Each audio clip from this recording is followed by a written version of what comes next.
Hi అండి, ఎలా ఉన్నారు అందరూ? Welcome back to Lalitha's kitchen. ఈ రోజు మన వీడియో స్పెషల్ వచ్చేసి వంకాయ ఎండు రొయ్యల టొమాటో కర్రీ ఎలా చేయాలో చూపించబోతున్నాను. మీరు కూడా ఒక్కసారి ట్రై చేయండి, చాలా రుచిగా ఉంటుంది.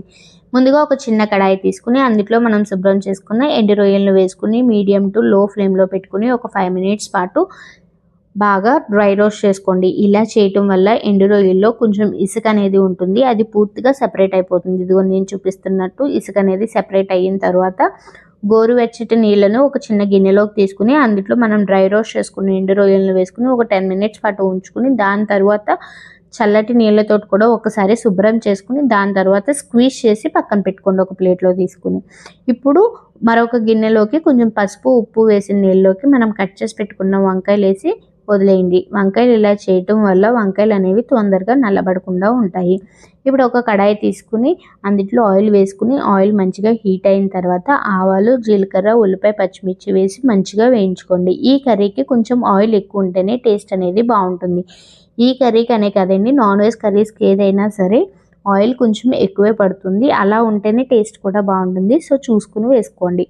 ఆనియన్స్ అనేవి ఇలా లైట్ గోల్డెన్ కలర్ చేంజ్ అయిన తర్వాత ఇందులో ఒక మీడియం సైజ్ టొమాటోని తీసుకుని ఇలా ముక్కల కింద కట్ చేసి వేసుకుని మూత పెట్టేసి టొమాటో కూడా సాఫ్ట్గా అయ్యేంత వరకు మగ్గించుకోండి.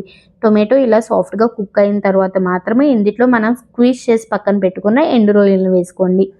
అలాగే ఇందులో మనం కట్ చేసి పెట్టుకున్న వంకాయ ముక్కలను కూడా యాడ్ చేసుకోండి. వాటర్ ఏం లేకుండా వంకాయ ముక్కలను కూడా వేసుకున్న తర్వాత ఇందులో కొంచెం పసుపు అలాగే మీరు తినే రుచి బట్టి సాల్ట్ అనేది యాడ్ చేసుకుని ఒకసారి మంచిగా మిక్స్ చేసుకోండి. ఇలా మిక్స్ చేసుకుని మూత పెట్టేసి ఒక 5 to 10 minutes పాటు మీడియం టు లో ఫ్లేమ్లో మంచిగా కుక్ చేసుకోండి. మనం పసుపు ఉప్పు వేసాం కాబట్టి వంకాయలు అనేవి తొందరగానే సాఫ్ట్గా కుక్ అయిపోతాయి. ఇలా సాఫ్ట్గా కుక్ అయిన తర్వాత ఇప్పుడు మీరు తినే కారం బట్టి కారం అనేది యాడ్ చేసుకోండి. నాకు ఇక్కడ 1 స్పూన్ వరకు కారం అనేది పట్టింది. అలాగే ఒక 1/2 స్పూన్ వరకు ధనియాల పొడి కూడా యాడ్ చేసుకుని ఒకసారి మంచిగా మిక్స్ చేసుకొని మూత పెట్టి మరో 5 minutes పాటు మగ్గించుకోండి.